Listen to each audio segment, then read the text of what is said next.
Modern audiences will never truly appreciate just how great this movie is.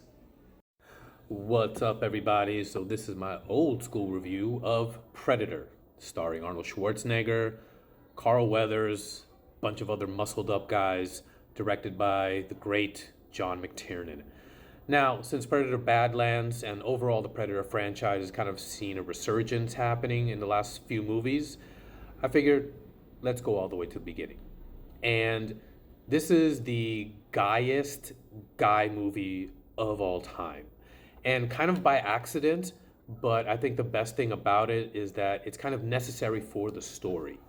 The story itself it still works. Maybe you would have to change up some things in the dialogue for modern audiences, but because of the premise of these special forces soldiers and this alien predator kind of locking horns, I think that's one of the things that, no matter how powerful you are, you have to deal with something that is more powerful. So what skills are you going to lean back on to defeat it? And that's going to work in any generation and any time period. I love this movie so much. This is one of the movies that I remember it was like a go-to. It was like Rocky 4, Predator, believe it or not, Predator 2. I'm going to make a video about that as well pretty soon. But there were just a handful of movies that when I would go into the VHS collection that we had and couldn't really decide what to watch, I could always rely on Predator being one of those movies. I think some of the things that I really enjoyed rewatching it is just how incredibly inappropriate the language is at various moments, and it works for a number of reasons. One of the main reasons I think it works is because no matter what profession you are in, you are going to have some off-color language, some dark humor, and the fact that not only are they soldiers, but they're special forces soldiers. So the type of things that they see and experience is way beyond what any normal civilian will deal with. So their humor is going to definitely tend to be a little bit more dark and extreme. And just that in and of itself kind of like will make you laugh either because you think it's funny or you're just tense about what is just said and you need an outlet for it. It's just so extreme and so ridiculous that if you don't laugh, then you're just gonna, feel horrible. And who wants to do that if you have a choice, right? Just the testosterone is just off the charts. But again, it works for the story itself because the whole not the premise, but one of the underlying ideas about Predator is that no matter how strong you are, no matter how many bullets you have, in the end, at some point, it's not going to matter. So what are you going to use? You got to use your brain.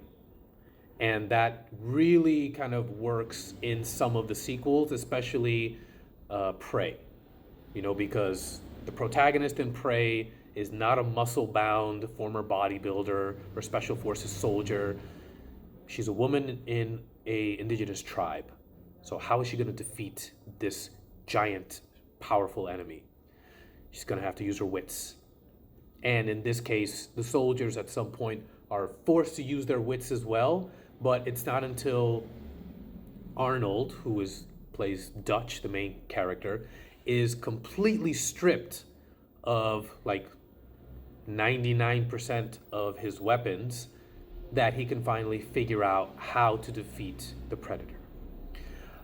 So it's a nice counterbalance, because, Jesse Ventura is in there, Carl Weathers is in there, and so many of these guys who are just roided up, probably, just full of piss and vinegar, as they used to say, and big guns. I mean, just the fact that Jesse Ventura's character has a minigun and is just shooting it off in the first big action sequence. But in the end, it doesn't matter.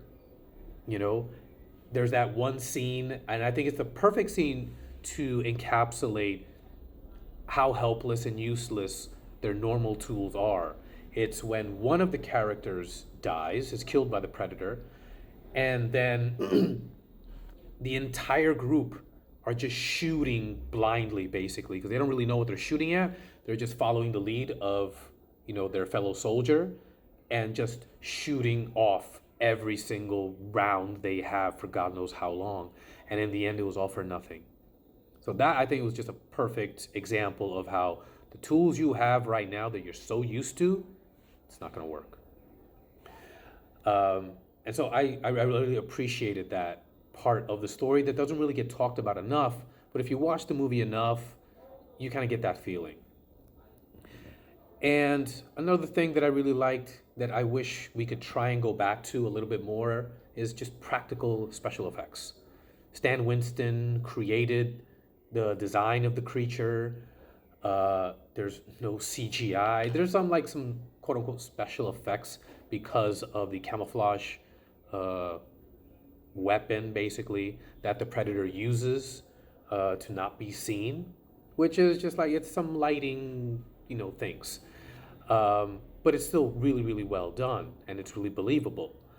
Whereas, you watch a movie that's just filled with CGI, and all you keep thinking is like it's fake, it's nonsense.